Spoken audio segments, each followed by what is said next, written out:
आए हुए सभी हमारे सम्मानित हर समाज के जितने भी लोग यहाँ मौजूद हैं, खास तौर से हम देख रहे हैं कि बढ़ चढ़ करके बहुत ही ज्यादा संख्या में आज ब्राह्मण समाज के लोग यहाँ पर एकत्रित हुए हैं।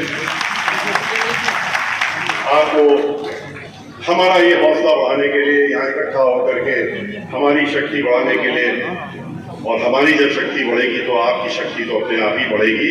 इसके लिए आपको बहुत बहुत धन्यवाद। भाइयों, आज हम लोग एक ऐसे दौर से गुजर रहे हैं उत्तर प्रदेश में, देश में नहीं लेकिन उत्तर प्रदेश में खास तौर से, जहां पर कि प्रबुद्ध वर्ग जो है, विप्र समाज जो है, उसके ऊपर एक आफत सी ऐसे आई हुई और हम लोगों को ये याद दिलाता है कि हमेशा जब इस तरह की आफत आती है और आई है, भगवान श्री परशुराम हो, चाहे भगवान श्री राम हो, और चाहे माँ के बिहारी भगवान श्री कृष्ण जी हो, जिनके की दर्शन करके अभी हमने यहाँ पर ये अपना दूसरा जो हमारा फेज है, जहाँ हमको जाना है, इसकी शुरुआत हमने आज मंदिर में जाकर, इसीलिए आपके बीच में थोड़ा सा देर में भी आए, क्योंकि वहाँ पर जा करके पहले अपने शीश नवा करके भगवान श्री कृष्ण जी से, बांके बिहारी जी से उनका आशीर्वाद प्राप्त किया, और आशीर्वाद प्राप्त करके अगले जो 14 दिनों तक इधर का कार्यक्रम है उसमें हम आपके बीच में रहेंगे। भाइयों, आज पूरे समाज, सब समाज जिस तरीके से उसका उत्पीड़न हो रहा है वो किसी से छुपा नहीं है, लेकिन खास तौर पर ब्राह्मण समाज और दलित समाज, इन दो लोगों के ऊपर जिस तरीके से खुलेआम प्रहार हो रहा है वो भी किसी से छुपा नहीं है। इस तरीके से प्रताड़ित करने का काम किया जा रहा है, दबाने का काम किया जा रहा है, डराने का काम किया जा रहा है, धमकाने का काम किया जा रहा है कि ये लोग नियत ऐसी लगती है कि जैसे कि ब्राह्मण समाज को इस प्रदेश से बाहर करना चाहते हैं। इतना डरा धमका दो कि ये प्रदेश को छोड़ने के लिए मजबूर हो जाए। ऐसे कार्य हो रहे हैं और वो कार्य आपसे छुपे नहीं है।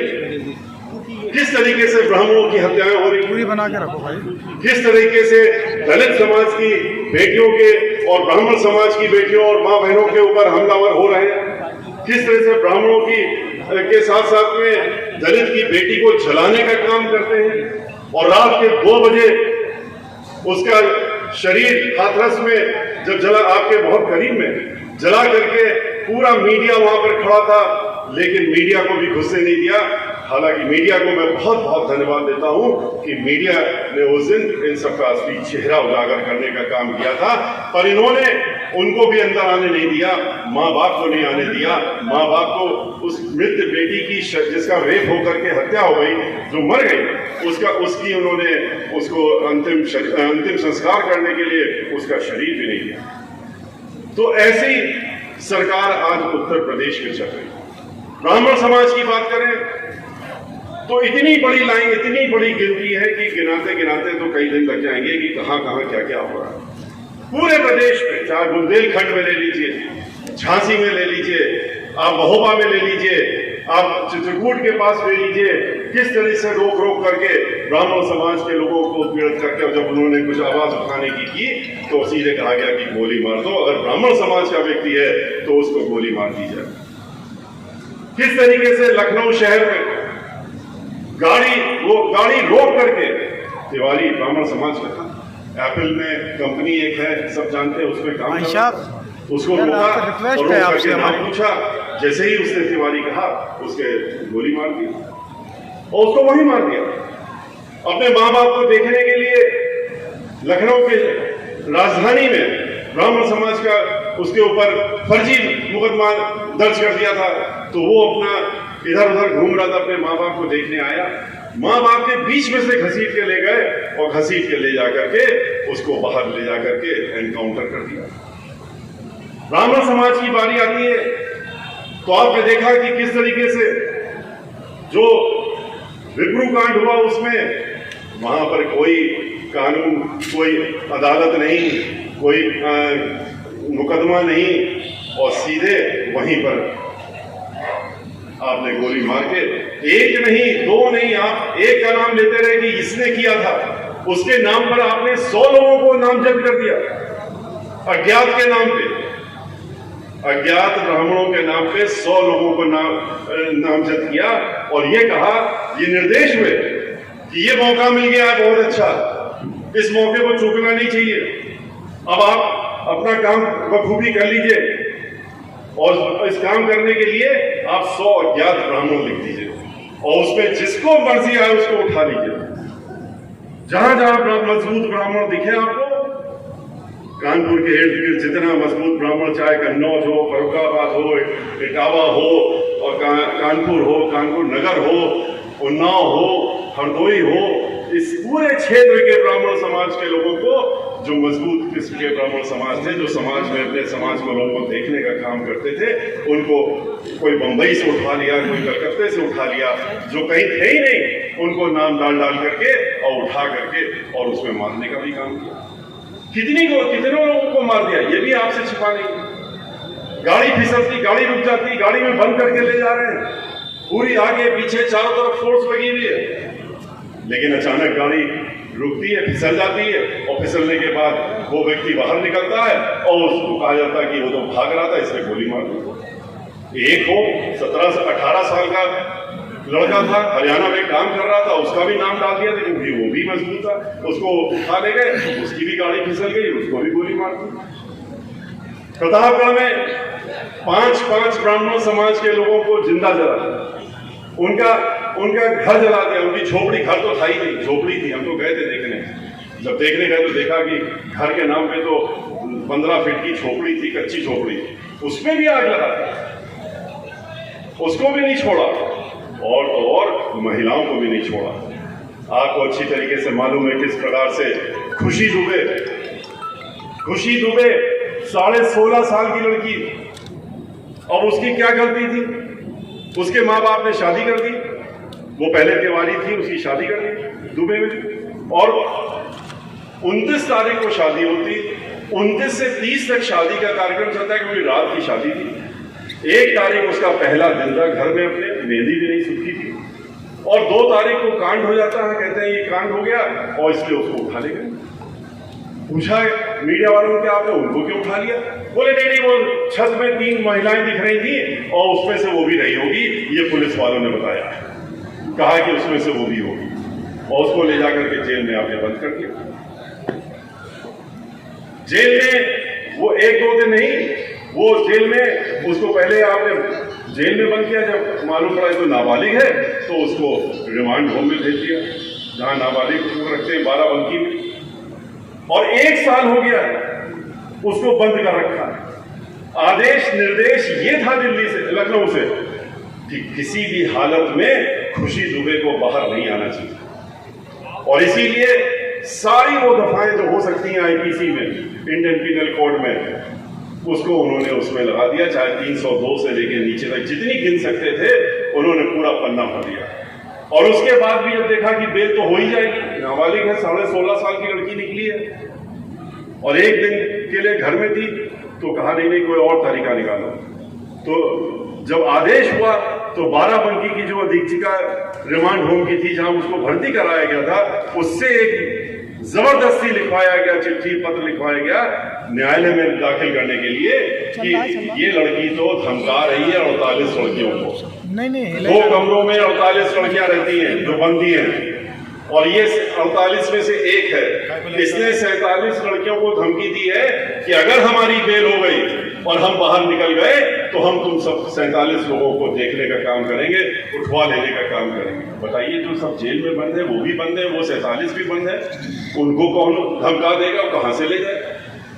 लेकिन नियत ये, और इसी ग्राउंड पे बेल खारिज करवाई कि कोई भी, एक होता है कि चलो महिला है, लड़की है, इसके प्रति तो थोड़ा सा आप अपना भाव बदल दीजिए।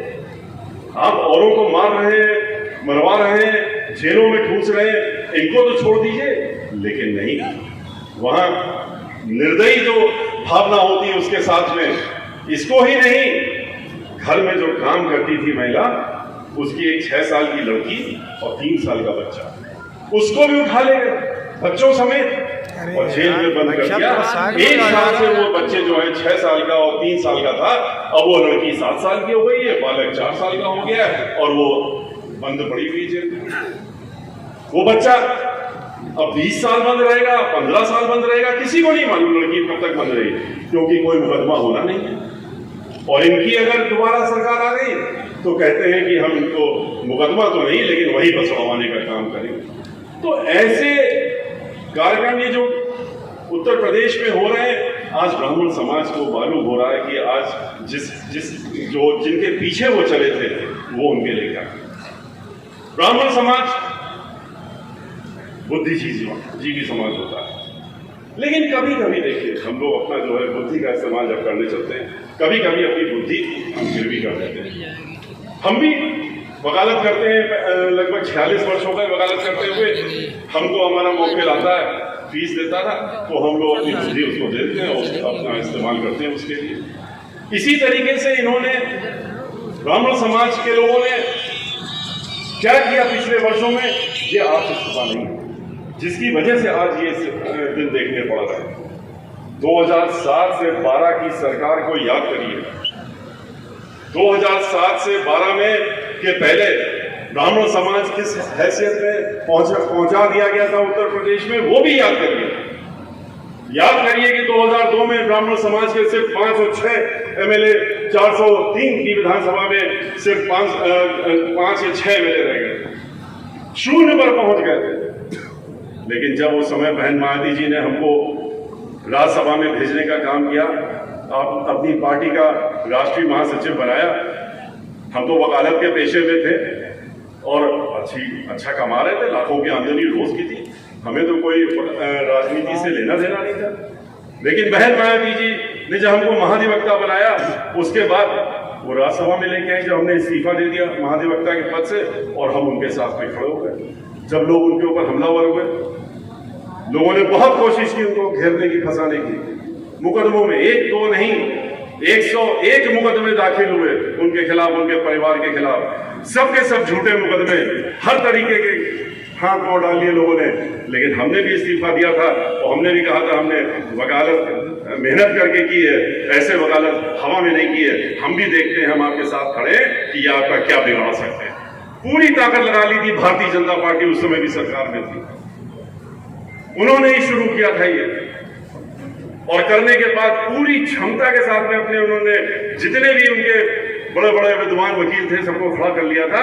लेकिन बहन मायावती जी के ऊपर वो हाथ नहीं उठा पाए, कहीं से भी एक मामले में भी उनको नहीं घेर पाए, और हर मामला चूंकि सब झूठा था, माननीय सर्वोच्च न्यायालय तक हम लोगों को जीत मिली इन मामलों में। लेकिन ब्राह्मण समाज के पीछे हमको उन्होंने राज्यसभा में भेज दिया, तो हमारा भी दायित्व बना कि हम भी तो सोचें कि आखिर हमारा क्या, हमको क्या करना है। हम राजनीति में आ गए तो क्या काम करेंगे। तो सोचने पर सबसे पहला चीज जो आई कि अगर हम जहां पर जन्म लिया, हमने जिस समाज में जन्म लिया, अगर हम उस समाज के बारे में नहीं सोचते हैं तो हमारा राजनीति में आने से क्या मतलब। उस समय जब हमने देखा ब्राह्मण समाज बिल्कुल शून्य की हैसियत में पहुंच गया और कहीं नहीं रह गया, तब हम ब्राह्मण समाज के बीच में गए थे और हमने आपके यहां भी आए थे।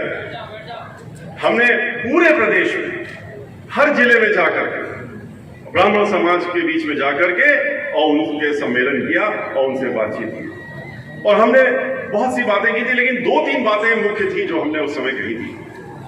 उन्होंने कहा कि हम लोग क्या करें कि हम लोग फिर से अपना अस्तित्व दोबारा से पा सके। हमने कुछ नहीं करना, आपको सिर्फ 2-3 चीजें करनी है, और वो ये है कि आप पहले अपने अंदर एका लाइए। आप इकट्ठा तो होइए, आप एक साथ होइए, आप बटके मत रहिए। वो पुरानी कहावतें खत्म कर दीजिए कि जहां 9 हैं तो वो 13 चूल्हे जल जाएंगे। आप जो है एक साथ अपने को, ब्राह्मण समाज को एकत्रित होने की जरूरत है, और आप छोटी मोटी हैसियत नहीं, आप 13% हैं, और 13% 25 करोड़ में आप जानते हैं कि 3 करोड़ के ऊपर हो जाते हैं, 3 करोड़ के ब्राह्मण समाज जहां पर हो और वहां पर 0 पर पहुंचने लगे, तो ये सोचने की बात, गंभीर बात है। मैंने कहा कि आप लोग अपना बंटवारा खत्म करने के लिए ये सब भूल जाइए कि आप 20 बिस्वा हैं, 16 बिस्वा हैं, 12 बिस्वा हैं।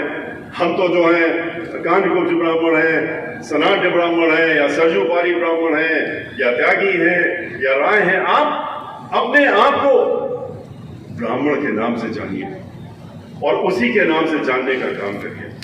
जिस दिन आप अपने आप को ब्राह्मण के नाम से जान लेंगे तो आपकी शक्ति अपार हो जाएगी, आप 13% हो जाएंगे। और आप तो भगवान श्री परशुराम के वंशज हैं, तो आपकी शक्ति जब एक बार आप इकट्ठा हो गए तो आपके सामने ये जो आज जिस तरीके से अत्याचार हो रहा है, इस तरह का कोई अत्याचारी आपके सामने टिक नहीं सकता। ब्राह्मण समाज के लोग इकट्ठा हुए, एक साथ हुए, पूरे प्रदेश में जब इकट्ठा हो गए तो हमने फिर लखनऊ में एक बड़ी सभा की थी, वो भी सबको मालूम है, 9 जून 2005 में, जहां पर कि बहन मायावती जी को हमने मुख्य अतिथि ब्राह्मण समाज के बीच में बुलाया और 5 लाख से ज्यादा लोग इकट्ठा हुए थे। वहां पर 11,000 लोगों ने तो शंखनाद करके उनका स्वागत किया। जब गणेश जी की प्रतिमा हमने उनको हाथ में दी थी तो लेकर के सीधे मंच पर गई। उन्होंने जो पहले शब्द बोले वो यही कहा था कि हाथी नहीं गणेश है, ब्रह्मा विष्णु महेश है, और ये कह करके अपनी बात शुरू की। और ब्राह्मण समाज की एकता को देख करके और तैयारी को देख करके बहुजन समाज पार्टी का वर्षों पुराना नारा कि जिसकी जितनी संख्या भारी उतनी उसकी हिस्सेदारी को उन्होंने उस दिन बदल दिया और बदल करके नया नारा दिया कि जिसकी जितनी तैयारी उतनी उसकी हिस्सेदारी। और उसके बाद आपने देखा कि उन्होंने हिस्सेदारी देने का काम भी किया। 40 लोगों को जहां पहले चुनाव में उतारा था, उन्होंने उसके बाद 85 लोगों को टिकट दे करके ब्राह्मण समाज के लोगों को मैदान में उतारने का काम किया।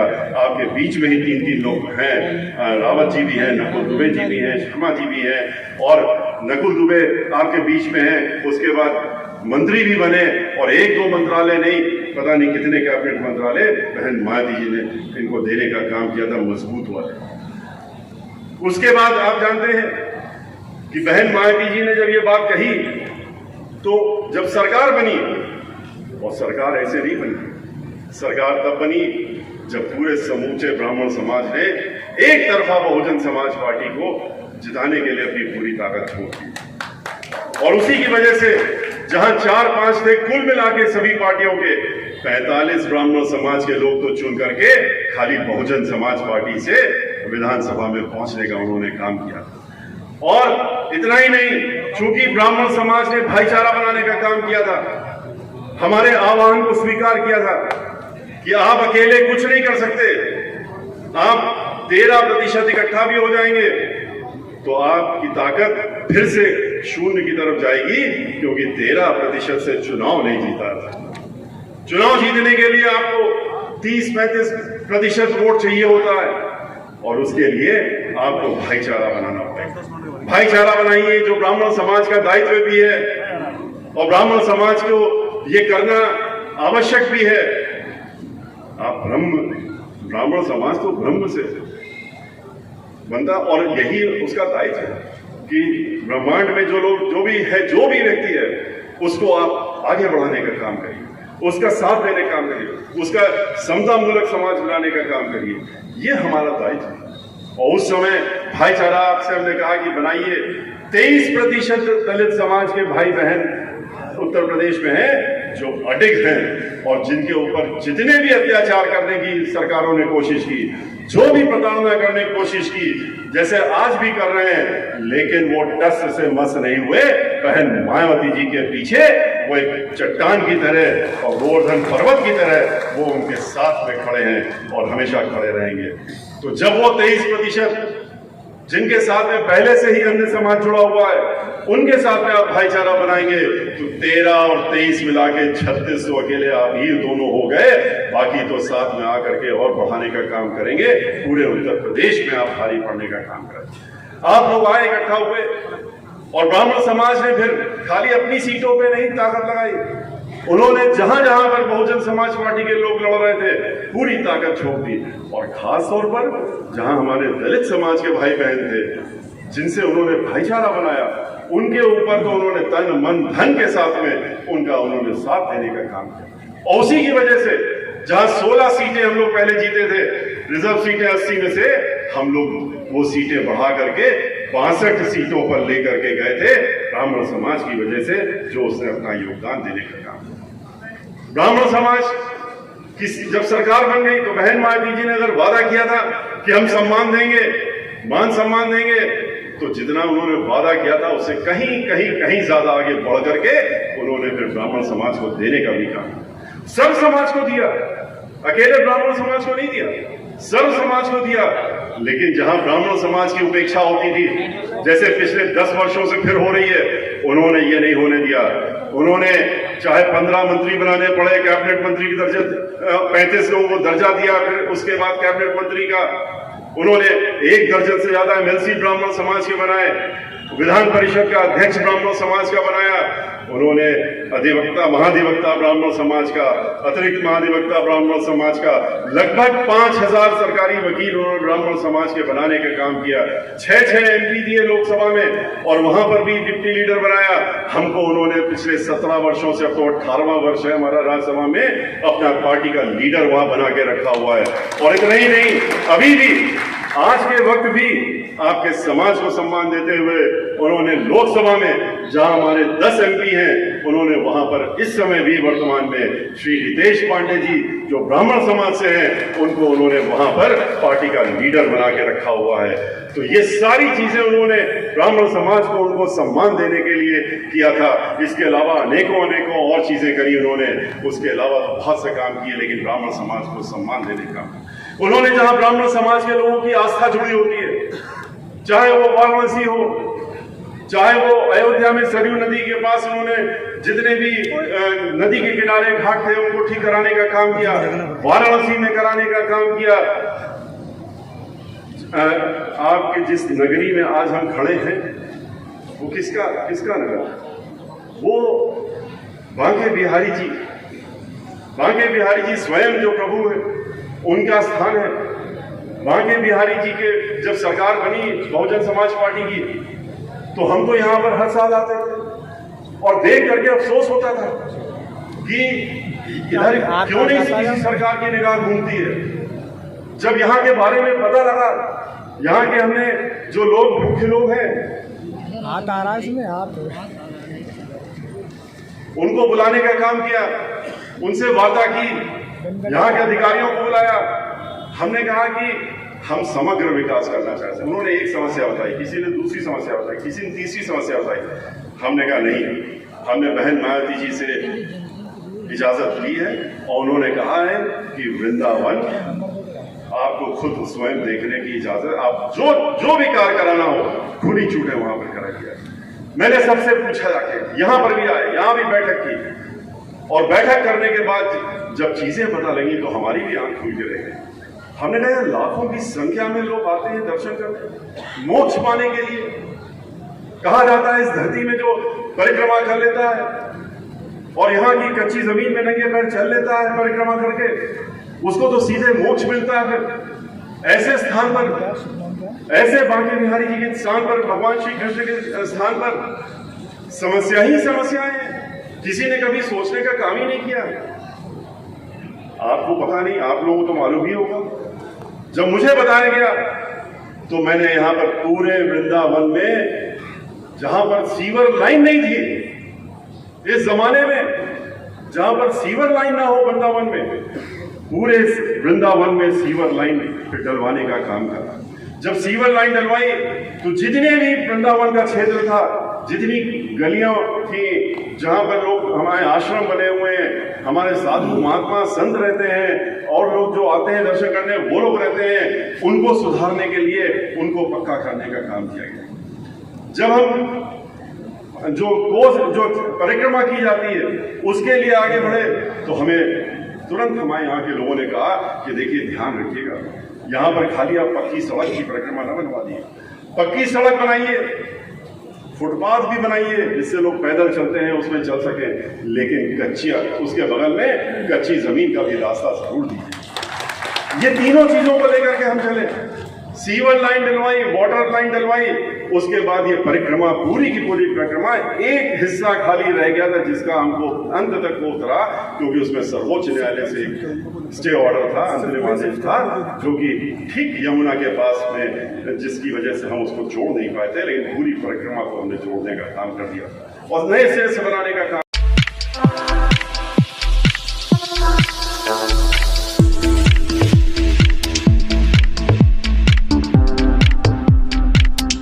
अच्छा सुनो, सब्सक्राइब करते वक्त ना घंटी बजा देना, ताकि जब मैं ऑनलाइन आऊँ तो तुम्हारे फोन